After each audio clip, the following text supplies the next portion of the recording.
नामापिते च मधुरं मधुरं स्वरूपं कर्मापिते च मधुरं मधुरा स्मृतिश्च बुद्धिं प्रबोधय प्रभो मधुबोधशक्तिं विद्यां प्रयच्छ परमां परिभावयामि। कोमलं कूजयन् वेणुं श्यामलोऽयं कुमारकः वेदवेद्यं परं ब्रह्म भासतां हृदये मम। कूजन्तं राम रामेति मधुरं मधुराक्षरम् आरुह्य कविता शाखां वन्दे वाल्मीकिकोकिलं।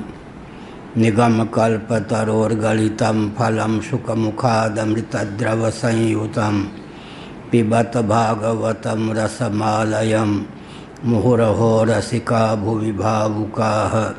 तृणादपि सुनीचेन तरोरपि सहिष्णुना अमानिना मानदेन कीर्तनीयः सदा हरिः। नारायणाखिलगुरो भगवन्नमस्ते शिवाय नमः शिवलिंगाय नमः।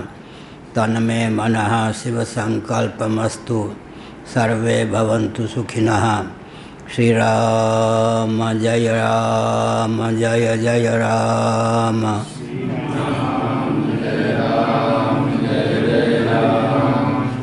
धर्म की अधर्म का प्राणियों में विश्व का गौ माता की गोहत्या भारत सर्वभूत हृदय धर्म सम्राट श्री स्वामी करपात्री जी महाराज की, श्री जगन्नाथ महाप्रभु की, श्री बलभद्र महाप्रभु की, भगवती सुभद्रा देवी की। हर हर महादेव। गोविंद जय जय गोपाल जय जय। गोविंद जय जय गोपाल जय जय।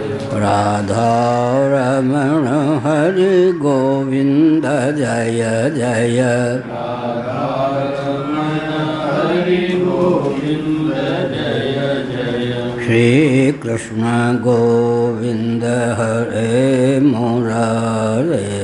श्री कृष्ण गोविंद हरे मुरारे।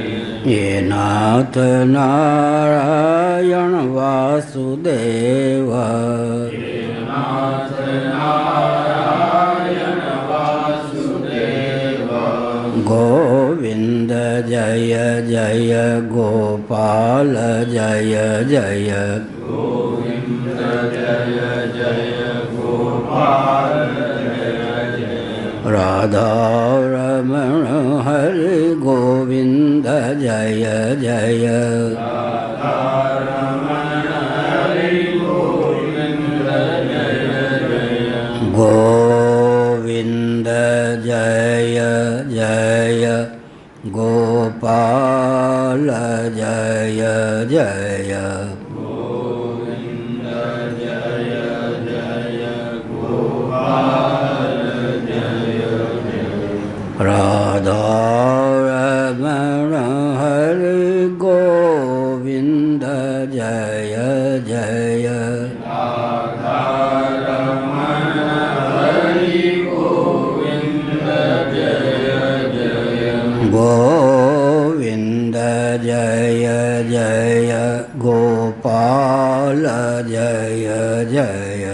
गोविंद जय जय गोपाल जय जय। राधा रमण हरि गोविंद जय जय।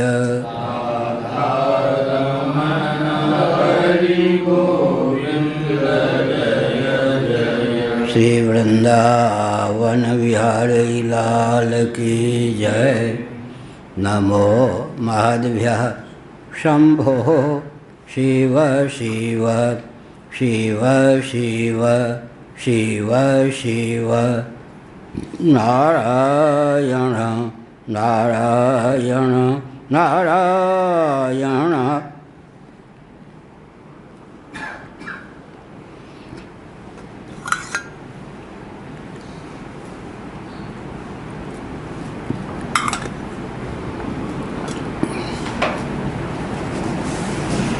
श्रीमद्भागवत सप्तम स्कंद अध्याय 4।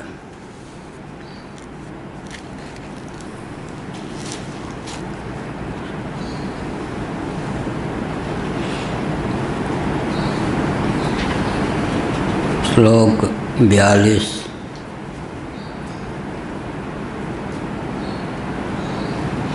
इकतालीस 42 से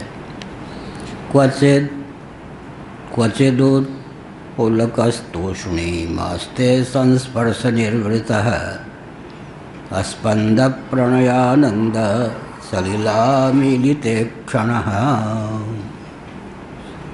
स उत्तमश्लोकपदारविन्दयोर्निर्सेवया किञ्चन सङ्गलब्धया तन्वन् परां निर्वृतिमात्मनो मुहुः दुस्सङ्गदीनान्यमनः समं व्यधात्। तस्मिन् महाभागवते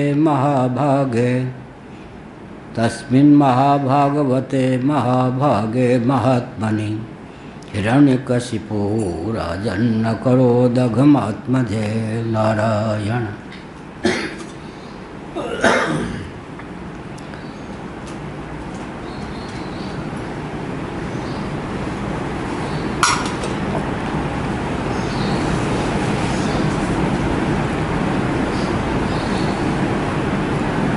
भक्त प्रवर प्रहलाद कभी भाव राज्य में भगवान पुरुषोत्तम का सुकोमल संस्पर्श प्राप्त कर आनंद निमग्न हो जाते, चुपचाप शांत होकर बैठे रहते। रोमांच कंटकित उनका शरीर होता। शांभवी मुद्रा में वे अविचल आनंद विभोर प्रेम समन्वित होकर अश्रुओं का विमोचन करते रहते।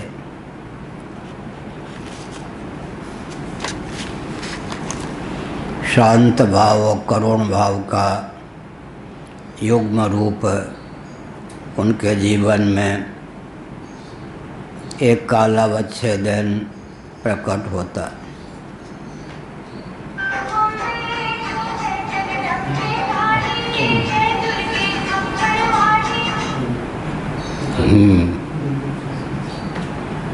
माइक और मोबाइल का युगपत स्वरूप एक काल प्रवचन में व्यक्त होता रहता है।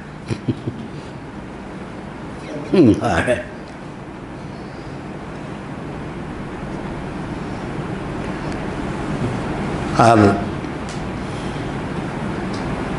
स उत्तम श्लोक पदार विंदयोर निसेवया किंचन संगलब्धया।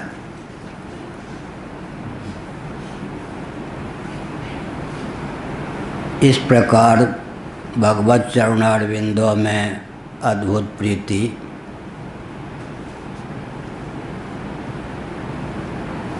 भक्ति की स्फूर्ति अभिव्यक्ति सर्वथा जो अकिंचन संगलब्धया, अकिंचन बाह्याभ्यंतर त्याग वैराग्य से संपन्न भगवत भक्त महापुरुषों के सानिध्य से, संग से, उनकी सेवा से ही संभव है। प्रज्वलित दीप का संयोग होने पर ज्वाला विहीन बत्ती में भी ज्वाला का संचार हो जाता है। फिर जिनका चित्त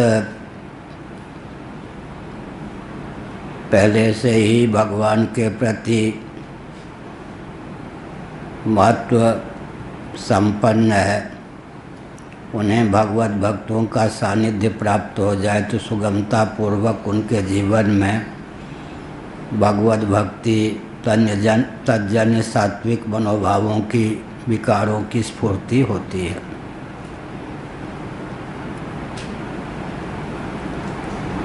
तन्वन पराम निर्वृतिमात्मनो मोह दुस्संग दीनान्य मन समम व्यधात। प्रहलाद सत्संग के प्रभाव से, शील के प्रभाव से, तप वैराग्य के प्रभाव से स्वयं तो परमानंद में निमग्न रहते ही थे, लेकिन वे जो कुसंग के कारण दीनहीन हो गए थे, असुरों के बीच में रहकर बहिर्मुखता जिनके जीवन में पल रही थी, उन बेचारे साधनहीन बहिर्मुख व्यक्तियों को भी अपनी विद्यमानता के कारण, भक्ति की प्रगल्भता के कारण प्रमुदित करते, आह्लादित करते, उन्हें भी सांत्वना प्रदान करते। प्रहलाद जी के सानिध्य मात्र से उन्हें शांति प्राप्त होती। तस्मिन् महाभागवते महाभागे महात्मनि हिरण्यकशिपो राजन् अकरोदगमात्मजे। नवारे सर्वस्य कामाय सर्वं प्रियं भवति आत्मनस्तु कामाय सर्वं प्रियं भवति। याज्ञवल्क्य महोदय ने अपनी पत्नी को समझाया, अन्यों में प्रीति आत्मा के लिए होती है, आत्मा में प्रीति किसी अन्य के लिए नहीं होती। आत्मा परप्रेमास्पद परमानंद स्वरूप है। यद्यपि पत्नी का नाम उपनिषदों में जाया भी है, जिसके द्वार से पुरुष स्वयं को पुत्र के रूप में व्यक्त करता है, उसका नाम जाया। और पति का अनुग्रह प्राप्त करके जो देवी स्वयं को पुत्री के रूप में व्यक्त करती है, उसका नाम भी जाया। देवियों का जाया नाम अन्वर्थ है। जाया, जिसके द्वार से उसका पति अपने आप को पुत्र के रूप में प्रतिफलित कर दे, उसका नाम है जाया। और कौशितकी ब्राह्मणोपनिषद आदि के अनुसार आत्मा ही स्वयं पिता ही पुत्र के रूप में अवतीर्ण होता है, अभिव्यक्त होता है। अपना प्रतिफलित स्वरूप ही पुत्र है। पुत्र के प्रति प्रीति स्वभाव सिद्ध है, तथापि शापित होने के कारण, वैकुंठ से परम पद से च्युत होने के कारण हिरण्यकशिपु भगवान विष्णु में प्रीति तो कर ही नहीं सकते थे। विद्रोह या द्रोह के द्वार से ही अपने उद्धार का मार्ग वो प्रशस्त कर सकते थे। तो अपना पुत्र जो कि भगवत भक्त था, छोटी आयु से ही जो भगवान में निमग्न था, उसकी इस प्रकार की गतिविधि को देखकर ऐसे साधु पुत्र को अपराधी समझकर उनके अनिष्ट की चेष्टा करने लगा। बंधु न होय मोरिया काला। भाई को भी व्यक्ति काल समझ लेता है, पुत्र को भी काल समझ लेता है। प्रतिकूल बुद्धि हुई नहीं कि अनादर विद्रोह करना जीव का स्वभाव है। पिता होने पर भी, वात्सल्य रस भावित होने पर भी भगवान विष्णु के प्रति अनुरक्त पुत्र के प्रति द्रोह का भाव उत्पन्न हो गया। पहले आया है न तथा भक्ति योगे न अविद्या अस्मिता राग द्वेष अभिनिवेश।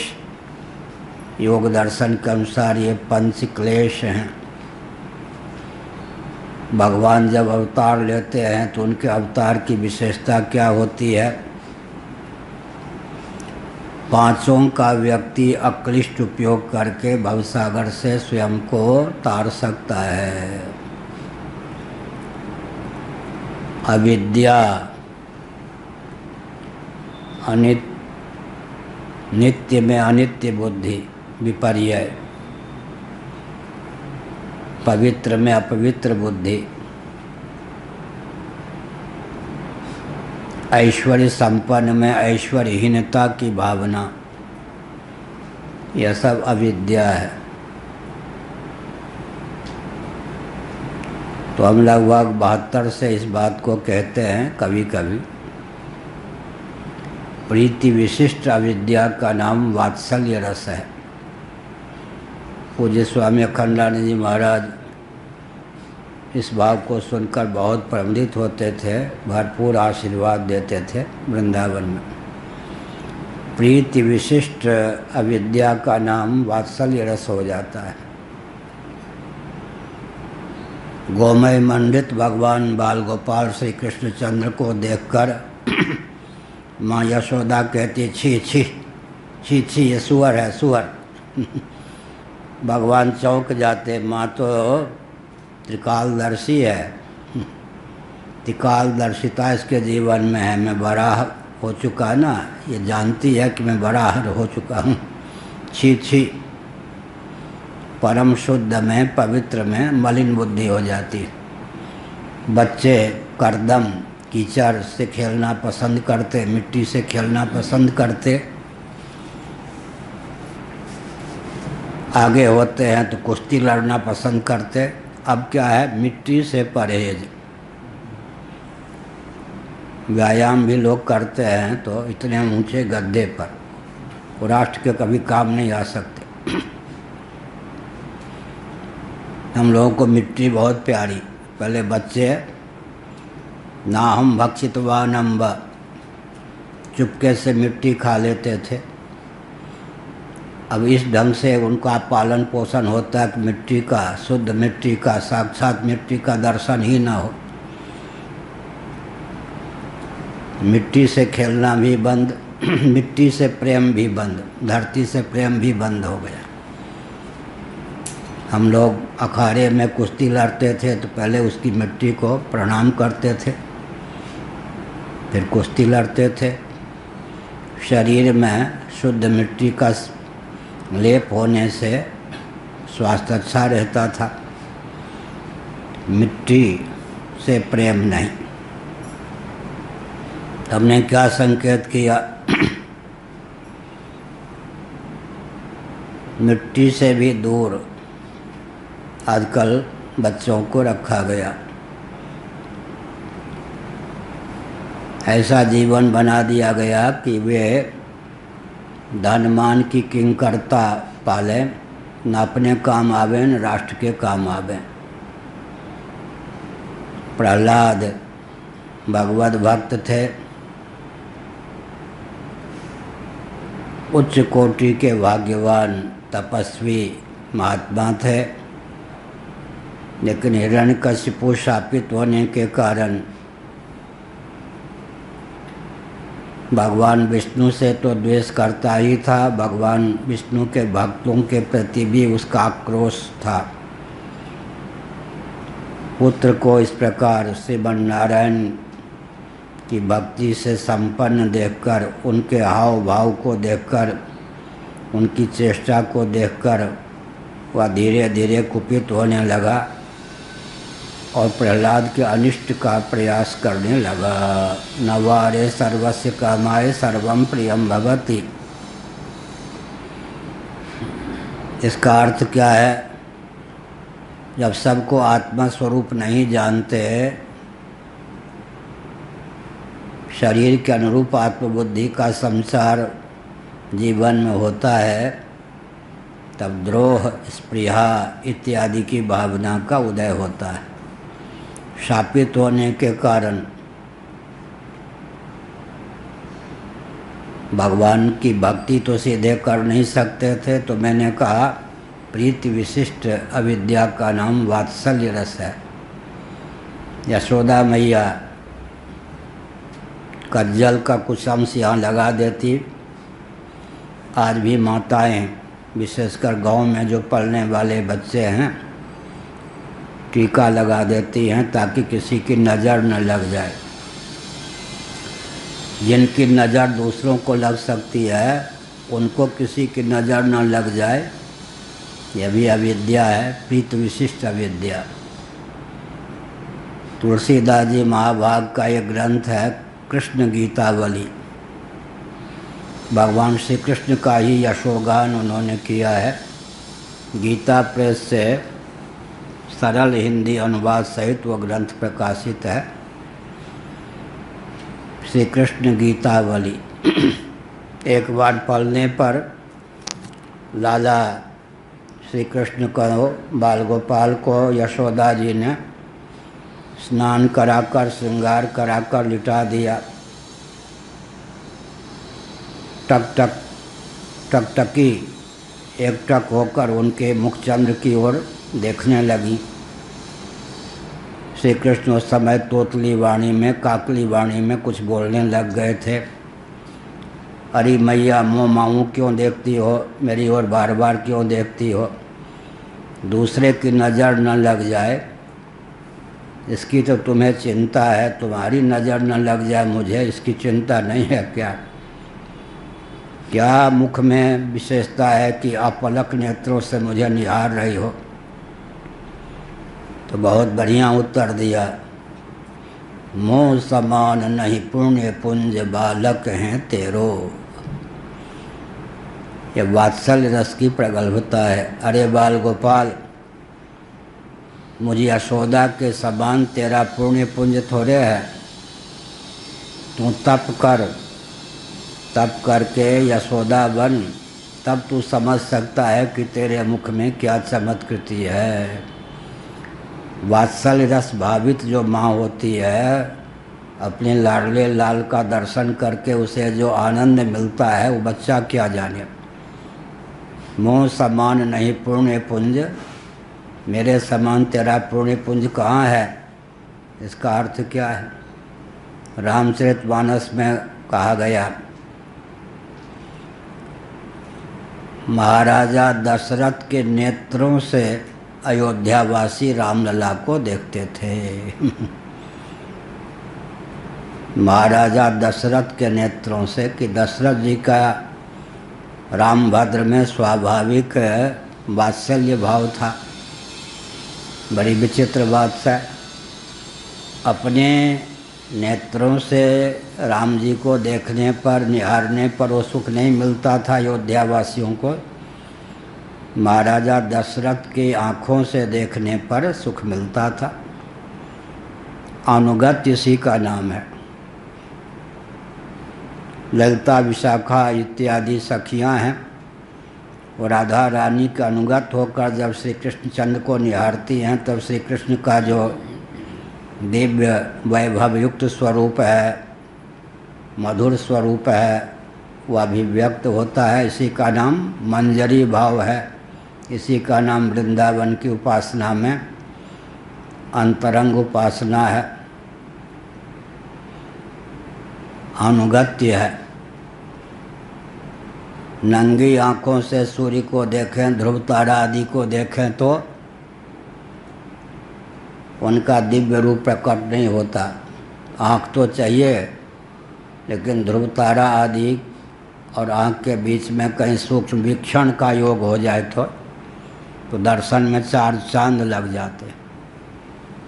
हमारे पूज्य गुरुदेव ने अपने ग्रंथों में उदाहरण दिया है। अनुगत्य है। महाराजा दशरथ के नेत्रों से जब अयोध्यावासी रामभद्र को देखते थे, तब आह्लाद प्राप्त होता था। मंजरी जो सखियाँ हैं, ललिता, विशाखा इत्यादि, राधा रानी, विश्वानुनंदिनी, के नेत्रों से श्री कृष्ण को निहारती तब उनको आह्लाद अधिक प्राप्त होता। अनुगत्य इसी का नाम है। अनुगत्य, अनुगत होना। तो यहाँ पर भी प्रीति विशिष्ट अविद्या का नाम वात्सल्य रस है। प्रीति विशिष्ट अविद्या, अविद्या तो मारक है, विपर्याय कोटि की अविद्या है यह। लेकिन प्रीति विशिष्ट सगुण साकार परमात्मा के प्रति वह विद्या प्रयुक्त हो जाए तो अविद्या का क्लिष्ट उपयोग हो गया। प्रीति विशिष्ट अविद्या का नाम वात्सल्य रस है। कहीं लाला को चोट न लग जाए, कहीं लू न लग जाए, खेलते खेलते कहीं भूख प्यास के चपेट में न आ जाए, हर समय शंकित रहती है माता, बच्चे को कुछ अनिष्ट न हो जाए। तो प्रीति विशिष्ट अविद्या का नाम ही वात्सल्य रस हो जाता है। वात्सल्य रस तारक है, सीधे अविद्या मारक है। अविद्या का क्लिष्ट उपयोग योग दर्शन में कहा गया। प्रमाण, विपर्याय, विकल्प, निद्रा, स्मृति, चित्त वृत्ति के अनेकों भेद हैं, उनमें 5 ये प्रमुख हैं। लेकिन इन 5 के भी 2 भेद होते हैं, क्लिष्ट और अक्लिष्ट। योग दर्शन के अनुसार संसार को मिथ्या समझना विपर्याय है। उनके अनुसार संसार सत्य है। विपर्याय का अक्लिष्ट उपयोग क्या होगा? संसार को मिथ्या समझकर भी, संसार को मिथ्या समझकर भी अगर कोई वैराग्य प्राप्त कर लेता है तो विपर्याय का अक्लिष्ट उपयोग हो गया। घटना तो घटती है, लेकिन अक्लिष्ट उपयोग करना सबके बस की बात नहीं। रावण ने लात मार दी विभीषण को, लेकिन विभीषण ने उस लात का अक्लिष्ट उपयोग किया, भगवान राम की शरणागति में विनियोग कर दिया लात खाकर। अर्जुन का विषाद श्री कृष्णचंद्र के प्रति समर्पित होकर प्रसाद बन गया। दूसरों का प्रसाद भी विषाद बन जाता है क्या? दूसरों का प्रसाद भी विषाद बन जाता है। अर्जुन का विषाद भी प्रसाद बन गया। तो हम बार बार कहा करते हैं, किसी भी घटना का प्रसंगानुसार भक्ति, विरक्ति, भगवत प्रबोध, इन तीनों में किसी एक में उपयोग कर लीजिए तो पूरा संसार तारक बन जाएगा, मारक नहीं बनेगा। भक्ति, विरक्ति, भगवत प्रबोध, तीनों में किसी एक में उपयोग कर लेना चाहिए। अविद्या, अस्मिता, अहम धनवान, अहम जनवान, सांख्य तत्व कौमुदी में वाचस्पति मिश्र जी ने यही उदाहरण दिया अस्मिता का। मैं धनवान हूँ, मैं जनवान हूँ, मारक है। लेकिन कोई अस्मिता का क्लिष्ट उपयोग कर ले, मधुरी पुराहमिति भावनशीला कृष्णोहम, कल बताया गीत गोविंदकार ने लिखा मधुरी पुराहमिति भावनशीला। रास पंचाध्याय श्रीमद्भागवत में कृष्णोहम, आंग्रह उपासना, स्वामी राम तीर्थ को आंग्रह उपासना सदी हुई थी। स्वामी राम तीर्थ के जीवन में आंग्रह उपासना सदी हुई थी। हे बादल, मेघमंडल की ओर दृष्टि करते, राम बादशाह की आज्ञा है, बरस। बादल बरसने लग जाता। ऐसे बोलते थे राम। हमने आंग्रह उपासना बहुत की स्वामी राम तीर्थ जी की शैली में। उनसे 1966 में कहा, ऋषिकेश में, बद्रीनाथ में, जंगलों में। बहुत सी चीज़ें ये हैं कि व्यवहार में दबा के रखने की आवश्यकता होती है, नहीं तो व्यवहार ही नहीं कर सकें, उन लोग कुछ और ही समझें। हे बादल बन, आकाश की राख करके कहते, बादल बना दे आकाश, राम बादशाह का आदेश है। ये बादल बरस, बादल बन के बरसने लग जाता। आंग्रह उपासना इसको कहते। राम अपने को बादशाह कहते थे, राम बादशाह का आदेश है, आंग्रा उपासना। तो यहाँ पर मधुरी पुरामिति भावनशीला गोपांगनाएँ भगवान का ध्यान करती, तन्मय हो जाती, कभी कभी उनमें श्री कृष्ण भाव का संचार हो जाता। बृहदारण्यक उपनिषद शंकर भाष्य के अनुसार, आनंद गिरी के अनुसार यही सिद्ध होता है कि इस समय जो व्यक्ति उपास्य की उपासना करता है देहत्याग के बाद, इस समय जो उपास्य में अहम बुद्धि है, उपास्य की अहंग्रह उपासना है, देहत्याग के बाद उपास्य स्वयं हो जाता है। इस समय जो ब्रह्मा जी हिरण्यगर्भ के पद पर प्रतिष्ठित हैं, कभी भारतवर्ष में सतकुल में, द्विजाति में, अश्वमेध याग में, अधिकृत कुल में उत्पन्न हुए थे, विधिवत किसी अन्य फल का अनुसंधान किए बिना अश्वमेध याग के जो देवता प्रजापति हैं उनकी उपासना की, तदर्थ हवनीय द्रव्य का निक्षेप किया, उस समय वो उपासक थे। आज स्वयं वो हिरण्यगर्भ ब्रह्मा के पद पर प्रतिष्ठित हैं। पूर्व कल्प का बृहद भारत का कोई व्यक्ति ही आज ब्रह्मा के पद पर प्रतिष्ठित है। कोई इंद्र के पद पर प्रतिष्ठित है, कोई वरुण के पद पर प्रतिष्ठित है। ये 10 दिक्पाल हैं, ये सब भारत की देन है। अब वो हम लोगों को रोना ये है कि ये सब समझे कौन। एक उधर रहते थे ना, यहाँ शास्त्रीय संगीत के व्यक्ति आए ना, उड़ीसा के थे कोई। हमने कहा कि आपकी तो बहुत प्रसिद्धि है। महाराज क्या कहूँ, आप कहिए क्या कष्ट है। अंधों के बीच में आईना बेच रहा हूँ। उन्हीं का वाक्य, अंधों के बीच में आईना बेच रहा हूँ। क्या अभिप्राय हुआ। ये बेतुके गाने वालों का इतना आजकल प्रचार प्रसार हो गया, हमको कोई सुनना नहीं चाहता। शास्त्रीय संगीत का मर्मज्ञ हूँ। उनका अभिप्राय था कि मान और धन दोनों से रहित हो गया, अंधों के बीच में आईना। इसका अर्थ क्या हुआ। इसका अर्थ यही हुआ ना कि गुणग्राहक व्यक्ति नहीं रह जाते हैं।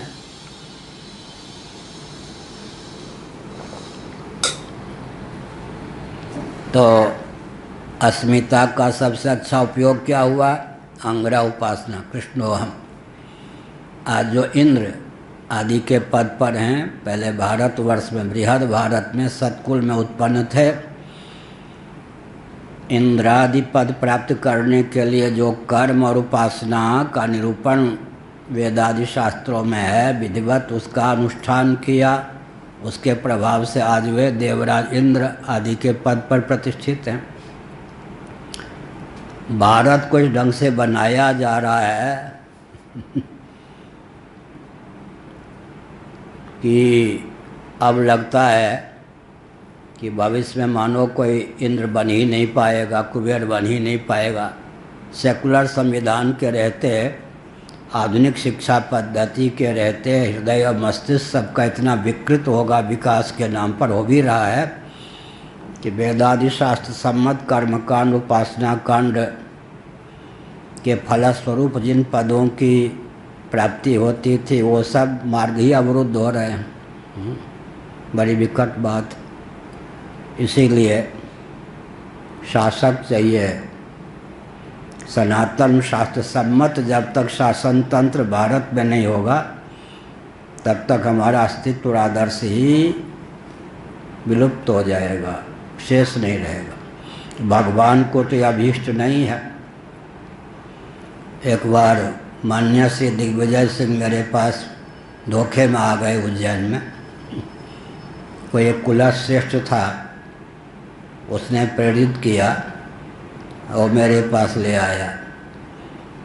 और दिग्विजय सिंह ने उस पर ऐसा जादू डाला कि वो अब कुलश्रेष्ठ मेरे पास आते ही नहीं। पहले बहुत अच्छा उसका अपनत्व था, बिना किसी बाह्य प्रयास के ही वो हमसे अलग हो गया। तो हमें क्या चिंता, अरबों प्राणी से मिलना हुआ, अरबों जन्म अलग हो गए, इस जन्म में कोई मिलता है बिछुड़ता है तो मुझ पर क्या प्रभाव पड़ता है।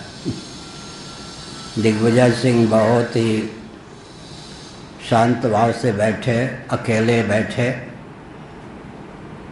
हमने कुछ दूसरी शैली में उनसे बात की, वो मौन होकर मुस्कुराते हुए सुनते रहे। मैंने मानो उनको कांग्रेस ही समझकर या कांग्रेस का प्रतिनिधि समझकर संकेत में कुछ कहा। क्या कहा? दिग्विजय जी, आप हमको दुर्बल समझते होगे। हम मुस्कुराए। पूज्यपाद मान्य श्री द्वारका पीठ के आचार्य महाभाग के वो लाडले प्यारे शिष्य हैं। कुछ खंडन नहीं किया, मुस्कुराते हुए सुना उन्होंने। मैंने कहा कि मैं बाहर से अकेला आपको दिख रहा हूँ, मेरे पीछे गंधर्व, पितर, देवता, इंद्र, बृहस्पति, ब्रह्मा, विष्णु, इन सब की शक्ति सन्निहित है। वो आपको दिखती है या नहीं? उसका भाव क्या था? जो शास्त्र में आस्था रखता है, शास्त्र सम्मत मार्ग पर चलता है, बाहर से अकेला दिखता हुआ भी समस्त दिक्पाल की शक्ति उसमें सन्निहित होती है, सब उसके रक्षक होते हैं। इसीलिए आध्यात्मिक व्यक्ति को कभी भी दुर्बल नहीं समझना चाहिए, हमारा भाव यह था। अब वो अटपटा सा उनको लगा होगा, लेकिन कुछ बोले नहीं, चुपचाप सुनते रहे, बड़े प्रेम से मिलके चले गए। तो हमने क्या कहा? अस्मिता का भी अक्लिष्ट उपयोग। राग मारक भाव है, लेकिन भगवान के प्रति राग हो जाए तो तारक हो जाता है। दैवी संपत्ति संपन्न व्यक्ति अविद्या, अस्मिता, राग का ही भगवदर्थ उपयोग कर सकते हैं। तो दैत्यप्राय ये जो है हिरण्यकश्यपु आदि का उद्धार कैसे होगा? अंतिम जो दो हैं द्वेष और अभिनिवेश, इनमें किसी का आलंबन लेकर भी वो भवसागर से तर सकते हैं।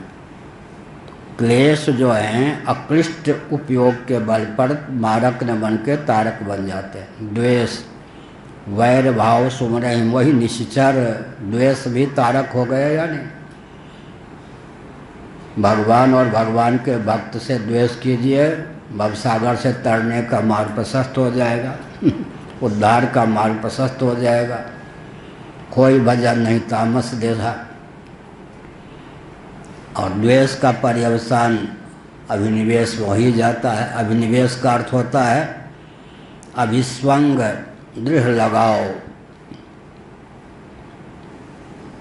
देह में इतनी आसक्ति बढ़ जाए कि देह के नाश से आत्मा के नाश का विभ्रम होने लगे, यह अभिनिवेश है। इसी प्रकार से अभिनिवेश का अर्थ होता है भगवान से, भगवान के भक्त से द्वेष कर लिया तो दो प्रकार से अभिनिवेश का उदय होता है। वो आया, राम आया, मारे बिना नहीं रहेगा। वो कृष्ण आया, मारे बिना नहीं रहेगा। नहीं, राम को मारे बिना नहीं रहूँगा, कृष्ण को मारे बिना नहीं रहूँगा। वह मुझे मारेगा, मैं उससे मारे बिना नहीं रहूँगा। यह अभिनिवेश, द्वेष का पर्यवसान अभिनिवेश है। तो द्वेष और अभिनिवेश जैसे मारक भाव भी सगुण साकार भगवान में प्रयुक्त हो जाएं, विनियुक्त हो जाएं तो तारक हो जाते हैं। तो शापित होने के कारण हिरण्यकश्यपु प्रेम तो भगवान के प्रति कर ही नहीं सकता था, भगवत भक्तों के प्रति भी प्रेम नहीं कर सकता था। एक दिन हमने योग दर्शन के आधार पर श्रीमद् भागवत के एकादश स्कंध के आधार पर बताया सर्व प्राणियों में भगवान को देखना, सर्व रूपों में भगवान को देखना उच्च कोटि के भक्त का भागवतोत्तम का लक्षण है। सर्वभूतेषु यः पश्येत् भगवद् भावमात्मनः सर्वभूतेषु यः पश्येत् भगवद् भावमात्मनः। बहुत, लेकिन मध्यम कोटि का जो भक्त होता है वो व्यवहार में 4 भावों का क्लिष्ट उपयोग करता है। एष भागवतोत्तम उत्तम भागवतो, गीता में सात्विक ज्ञान। सर्वभूतेषु येनैकं भावम् अव्ययमीक्षते अविभक्तम विभक्तेषु तज्ज्ञानम विद्धि सात्विकम। सर्वभूतेषु यः पश्येत् भगवद् भावमात्मनः भूतानि भगवत्यात्मन्येष भागवतोत्तमः। उत्तम भागवत, भागवत माने भक्त। भागवत शब्द का अर्थ होता है भगवान के मुख से विनिश्चित अथवा भगवत भक्त का नाम भागवत। उत्तम भागवत एकत्वदर्शी होते हैं। मध्यम कोटि के भागवत कौन होते? प्रेम मैत्री कृपा उपेक्षा का अक्लिष्ट उपयोग करने में जो समर्थ होते हैं।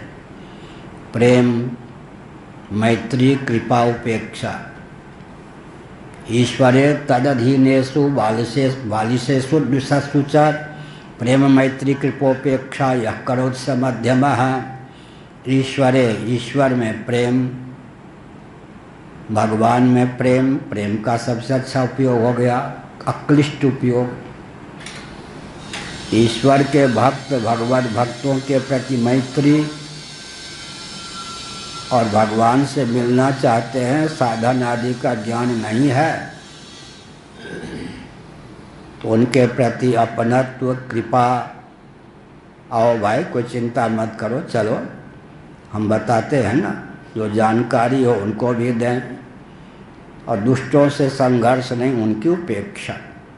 ईश्वर के प्रति प्रेम, भगवान के प्रति प्रेम, भगवत भक्तों के प्रति मैत्री, साधन पथ में जो दुर्बल हैं उनके प्रति कृपा का भाव, दुष्टों के प्रति संघर्ष न करके उपेक्षा।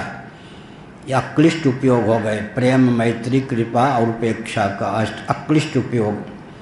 ईश्वरे तदधीनेषु बालिशेषु द्विषत्सु च प्रेम मैत्री कृपोपेक्षा यः करोति स मध्यमः। और प्राकृत भक्त कौन है? प्राइमरी के भक्त। बस एक विग्रह में सर्वतो भावेन समासक्त हो जाए। अर्चाया में वारे पूजा में श्रद्धय हते न तद भक्तेषु चान्यसु सभक्त प्राकृत स्मृत। प्राकृत माने प्राइमरी के प्रथमा। भगवान की एक मूर्ति ले ली, सर्वतो भावन उसी में समासक्त, सत्संग आदि के प्रति प्रेम नहीं, स्वाध्याय के प्रति प्रेम नहीं, वो भी अच्छे हैं, प्राकृत भक्त हैं। प्राकृत भक्त धीरे धीरे मध्यम कोटि के भक्त हो जाते हैं। मध्यम कोटि के भक्त उत्तम कोटि के भक्त हो जाते हैं, भागवतोत्तम। तो प्रेम मैत्री कृपा उपेक्षा का भी अक्लिष्ट उपयोग। तो हिरण्यकशिपु अपने पुत्र भगवत भक्त से द्वेष करने लगा। बहुत अच्छा हुआ, भगवान विष्णु तो सुलभ होते नहीं थे लेकिन घर में ही भगवत भक्त तो सुलभ था प्रहलाद। उसकी चेष्टा को देखकर भगवान विष्णु में प्रीति को देखकर द्वेष करने लग गया। पुत्र हो तो क्या हो, विष्णु का जो भी भक्त होगा वो तो हमारा शत्रु होगा यह तस्मिन् महाभागवते, सामान्य भागवत नहीं, भागवत माने भक्त। महाभागवत कौन? प्रहलाद। महाभागे, महाभाग, महात्मनि, एक एक विशेषण नारद जी ने अपने शिष्य के लिए प्रस्तुत किया। महात्मा प्रहलाद, महाभाग प्रहलाद, महाभागवत प्रहलाद, सब जगह महाशब्द का प्रयोग किया गया। महाभागवत, महाभाग, महात्मा, बहुत बढ़िया। सप्तमी विभक्ति तस्मिन् महाभागवते महाभागे महात्मनि। अपने पुत्र महाभागवत प्रहलाद में द्वेष, महाभाग में द्वेष, महात्मा प्रहलाद में द्वेष। एक विचित्र बात है, सौभाग्य भी दुर्भाग्य बन जाता है। क्या है? परख अगर व्यक्ति के पास नहीं है, परख, तो व्यक्ति बहुत लाडला प्यारा बना रहता है। प्रहलाद को मानते थे हिरण्यकश्यपु, गोद में बैठा लेते, पुचकारते, चूमते, सर पे हाथ फेरते, पुत्र जो ठहरा। लेकिन वस्तुस्थिति क्या हुई? महाभागवत, महाभाग, महात्मा थे प्रहलाद। अगर प्रहलाद को अपने हित का ज्ञान न होता, धन मान के प्रति आकर्षण होता, तो हिरण्यकश्यपु के अत्यंत लाडले प्यारे और हो जाते, उत्तराधिकारी तक हो जाते। धन की क्या कमी थी? ब्रह्मा जी ने इतना वरदान दे रखा था, इंद्र को खदेड़ कर इंद्रासन पर बैठने वाला हिरण्यकश्यपु। 4 ही तो बेटे थे, सबको धनाढ्य बना देते। लेकिन बहुत विचित्र बात है, श्रीमद् भागवत में इस 7वें स्कंद में 2 विचित्र तथ्य है, और जगह भी। सुप्रजस्त्व दुर्भाग्य भी है, सौभाग्य भी है। सुप्रजस, प्रजा माने संतान, उत्तम संतान हो जाए तो बहिर्मुख व्यक्ति दुर्भाग्य मानते हैं, और उत्तम पुत्र प्राप्त हो जाए तो परख वाले व्यक्ति सौभाग्य मानते हैं। सुपुत्र का उत्पन्न होना दुर्भाग्य भी है, सौभाग्य भी है। सौभाग्य तो है, दुर्भाग्य क्यों है? वो भगवत भक्त होगा, विरक्त होगा, धनमान का किंकर नहीं होगा, न्याय का परित्याग करके धन नहीं बटोरेगा, तो पिता का दुश्मन भी, पिता उसको दुश्मन मान लेंगे। ऐसा बेटा जो किसी काम का नहीं। परख भी तो चाहिए ना, क्या? इसीलिए महाभागवत, महाभाग, महात्मा, परम निकम्मा समझा किसने? हिरण्यकश्यप। बहिर्मुख, भाग्यहीन, खोटा। लो, हिरण्यकश्यपु ने यह प्रमाण पत्र दिया अपने बेटे के लिए। तो अगर प्रहलाद धन मान के किंकर होते तो हम यहाँ मिलाते, लाडले प्यारे बने रहते। इसलिए हितैषी होना भी आजकल कठिन है। हितैषी भी आजकल नहीं मिलते हैं, हित चाहने वाले।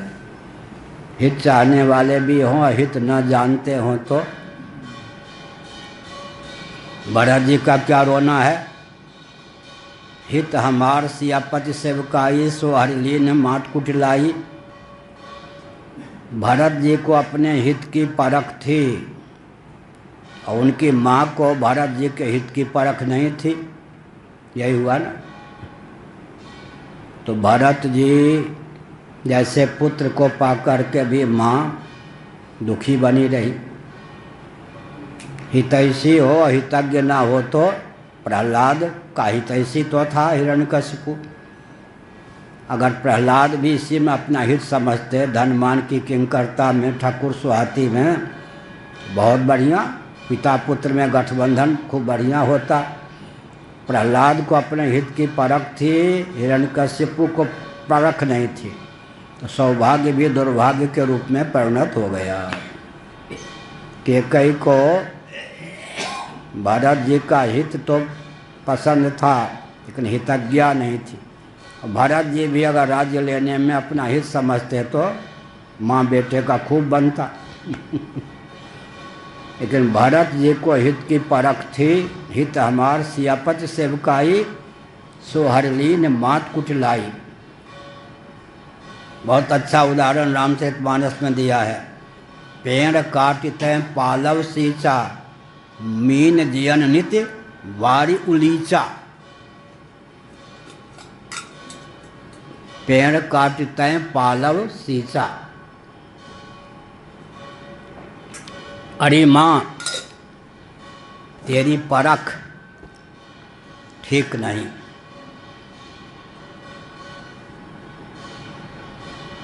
तूने क्या किया? पेड़ काटी तैं पालव सींचा। भरत रूपी जो पल्लव वो तो राम रूपी वृक्ष से समुद्भूत, लेकिन तुमने भरत को नहीं समझा कि राम ही भरत के जीवन है। रामभद्र को वनवासी बनाकर और मुझे राज्य देकर तुमने क्या किया? पेड़ को, वृक्ष को काट करके तुमने पल्लव को सींचना प्रारंभ किया। भरत रूपी पर्ण राम रूपी वृक्ष से संलग्न है, इसको नहीं समझा। तुमने राम जी को अग्नि समझा, दीमक समझा, घुन समझा। भरत रूपी वृक्ष के लिए कुठार समझा। राम जी को काढ़ के वनवासी बना दिया। तुमने मेरे हित पर वैसे ही बंटाढार किया है जैसे कोई व्यक्ति पेड़ को काट करके पल्लव को सींचे। तुमने भरत जी को ठीक से नहीं समझा। तुमने क्या समझा? भरत मछली है और राम मगरमच्छ है। अयोध्या रूपी जलाशय में अगर राम रूपी कौन मगर रहेगा तो भरत को खाए बिना नहीं रहेगा। लेकिन वो जिनको मगरमच्छ समझकर अयोध्या से बाहर कर दिया, वो मगरमच्छ नहीं, भरत रूप मीन मछली के जीवन जल थे। मीन जीवन नित वारी उलीचा। मछली को जीवन देने के लिए नित्य ही संकल्प पूर्वक कोई जलाशय से वारी को, जल को उलीच दे, बाहर फेंक दे तो क्या होगा? मछली का जीवन रहेगा। और निज कर नयन कार्य चाह देखा। पूर्ववासियों ने कैकेयी की आलोचना किस प्रकार की? निज कर नयन कार्य चाह देखा। अपने हाथों से अपने आँख के गोलक अभिव्यंजक संस्थान को कोई काढ़ दे तो नेत्र विहीन होकर रूप को देखना चाहे। इसका मतलब क्या हुआ? भरत जी, ये राम जी का दर्शन तो हम ये दशरथ जी की आँखों से देखते थे। राम जी का दर्शन तो वात्सल्य रस के कारण दशरथ जी के आँखों से होता था। उनको मरवा कर वैधव्य का अभिशाप लिया। अब हम राम जी को देखें तो कैसे? अपनी आँखों से राम जी हमको राम जी के रूप में थोड़े दिखेंगे। बहुत बढ़िया है। निज कर नयन कार्य चाह देखा, मीन जियन नित्य वारी उलीचा। पेड़ काटते पालव सींचा। अब यही संयोग कुयोग हो जाता है। क्या? पिता जिस रास्ते पर पुत्र को ले जाना चाहते थे, अगर पुत्र भी उसी में अपना हित समझते, दोनों में खूब पटरी खाती। क्या कहना? पिता को शापित होने के कारण पुत्र के हित का ज्ञान नहीं था, पुत्र को अपने हित का ज्ञान था। टकराव हो गया। टकराव हो गया। आस्तिक लोग थे, लेकिन मेरे कहीं से मालूम पड़ गया कि मैं नैमिष में हूँ। एक पोस्टकार्ड पे पत्र आ गया, कुलांगार दर दर भीख मांग के पाता है लज्जा की बात है, भिखारी बन गया, पढ़ता लिखता, टाई बांधता, नहीं तो कम से कम पुरोहित ही बन जाता, ब्राह्मणोचित ढंग से भीख मांगता। सुना हूँ कि घर घर भीख मांग के पेट भरता है कुलांगार। मैंने उस प्रमाण पत्र को क्या किया, मन ही में रख लिया। कहीं से उन लोगों को मालूम पड़ा शंकराचार्य हो गया कुलदीप, कुलचंदन, अब कौन सा प्रमाण पत्र लूँ? क्या पुराना लूँ या नया लूँ? इसका मतलब आज जो कुलांगार कहते हैं सब आस्तिक थे, लेकिन अब कोई दर दर भीख मांगे, कपड़ा पहनने के लिए ना हो, कोई डंडा मार दे, कोई थप्पड़ मार दे भिक्षा के स्थान पर। 3/4 भारत तो घूमे हैं पैदल। 100 घर में जाता तो एक घर में मिलता, 99 घर में तो गाली मिलती, कोई पत्थर फेंकता, कोई आग से जलाने आता, सारी वेदना झेल। तो क्या हुआ, आज कोई कुलांगार कह रहा है, कोई कल कुलदीप कहेगा, कुलतारक कहेगा, ऐसा है। परख की बात है। अब दोनों में तालमेल हो जाता। जिस रास्ते पर पिता ले जाना चाहते थे उसी रास्ते पर प्रहलाद जाते, बहुत बढ़िया पिता पुत्र का संबंध बना रहता। या जिस रास्ते पर प्रहलाद जा रहे थे उसी रवार के पथिक हिरण्यकश्यपु भी होते, वाह क्या कहना, कुल को तार दिया तो भी काम बन जाता। इसीलिए गड़बड़ क्या होता है, सुप्रजस्त्व, अच्छी संतान होना दुर्भाग्य भी है और सौभाग्य भी है। ये सामान्य बात नहीं है। व्यास भगवान तो श्री कृष्ण के ज्ञानावतार ना, विष्णु भगवान के ज्ञानावतार थे ना, उनको भी सोचना पड़ा। ऐसा पुत्र हुआ कि भाग गया। यम प्रव्रजंतम अनुपेत मपेत कृत्यम द्वैपायनम विरह कातर माजुहावा।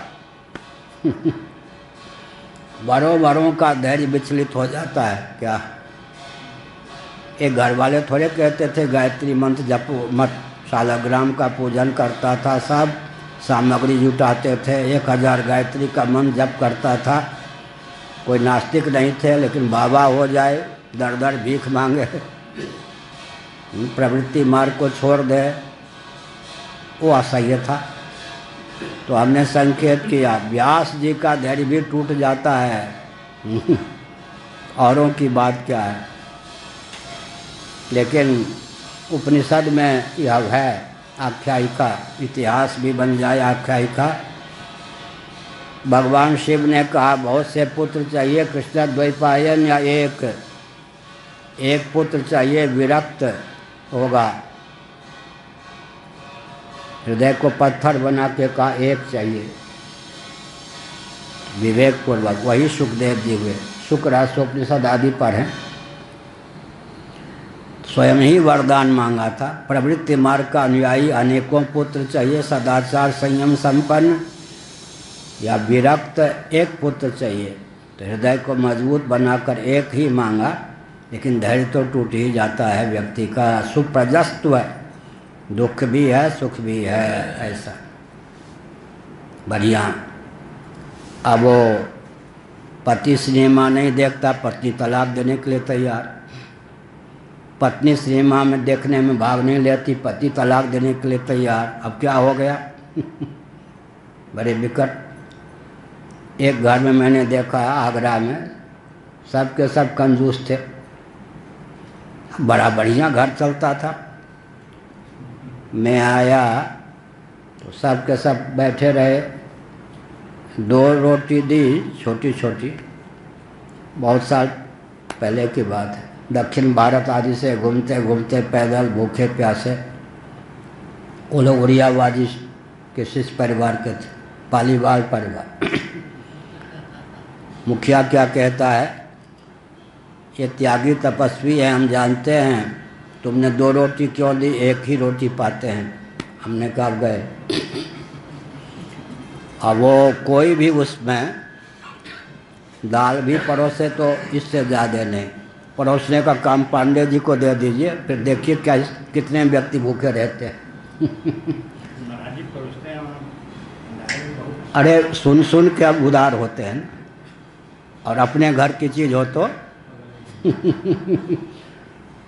बहुत अच्छे है। पांडे जी का नाम तो ले रहा हूँ, बहुत से पांडे हैं विश्व में।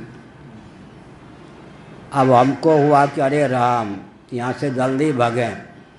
सब कहें ये बचपन से त्यागी तपस्वी हैं, इतने भी दाल ज़्यादा मत देना। अरे राम,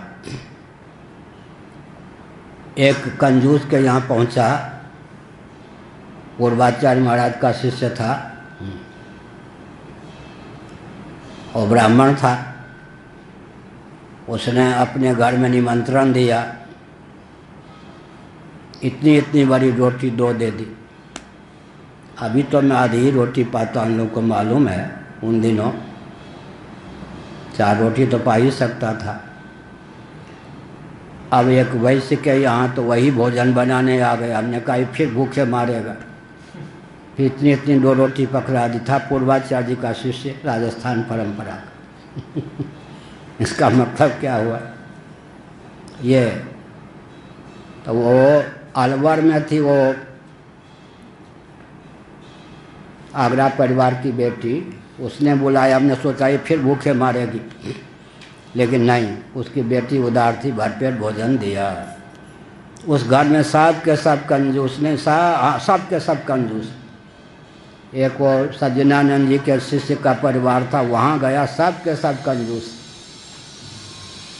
2 दिन टिकना मुश्किल।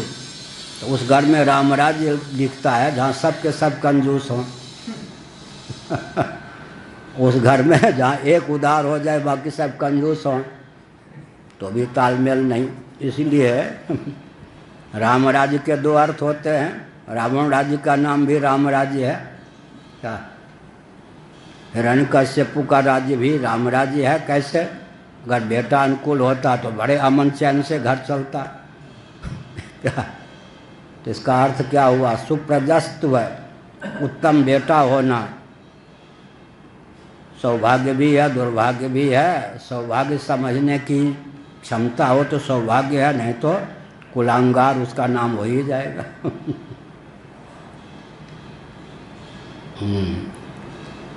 तस्मिन् महाभागवते महाभागे महात्मनि हिरण्यकशिपु राजन् अकरोत् अघमात्मजे। अघम अकरोत् आत्मजे। आत्मज पुत्र होने पर भी उसके प्रति अघ किया, माने मारन मोहन उच्चाटन इन सब का आलम्बन लिया। अब युधिष्ठिर जी को सुनकर महाआश्चर्य हुआ। इतना जिसके लिए कहा गया महाभागवत, महाभाग, महात्मा। अब हिरण्यकश्यप की दृष्टि में महाभागवत नहीं, महादुष्ट, महादुर्भाग्यशील, महात्मा नहीं दुरात्मा हो गया। क्यों? विष्णु भगवान से प्रेम, इसलिए। बड़ी विचित्र बात। कल बताया ना, बेटा भागवत पढ़ता है इसलिए माँ रो रही थी, 24 कुल की। महाराज ये भागवत पढ़ता है, विचित्र ही बात। ये तो 1-1 घंटा पूजन करता है, विचित्र ही बात। तो यह है। इसीलिए तालमेल, कंजूस कंजूस मिल जाए तो भी राम राज्य, तात्कालिक प्रातिथिक। उदार उदार मिल जाए तो भी बहुत बढ़िया। गणितज्ञ आते ना, उनकी पत्नी भी सुमति संपन्न हो भी, उनका बेटा भी, तीनों का एक मत। ज़्यादा अर्थ लेकर क्या करना हमारा, 2 दिन का जीवन है। नौकरी, गणितज्ञ बहुत बड़े होने पर भी वैदिक गणित के प्रचार प्रसार के लिए कोई उन्होंने नौकरी आदि नहीं की। पत्नी भी MA है हिंदी में, बेटा भी वैसे है, सुमति है। सब के सब उदार, धन की तृष्णा से रहित, क्षत्रिय कुल के हैं वो। तो राम राज्य है। तीनों पैसे के लिए दिन रात लगे रहते तो भी तात्कालिक राम राज्य। गड़बड़ वहाँ हो जाता है कि क्या, गड़बड़ वहाँ हो जाता है कि एक हिरण्यकशिपु हो गया, एक प्रहलाद हो गया, गड़बड़। एक केकई हो गई, एक भरत हो गए तो गड़बड़ हो गया। यही बात। इसलिए समय हो गया। श्री राम जय राम, जय जय राम। धर्म की अधर्म का प्राणियों में विश्व का गौ माता की गोहत्या भारत हर हर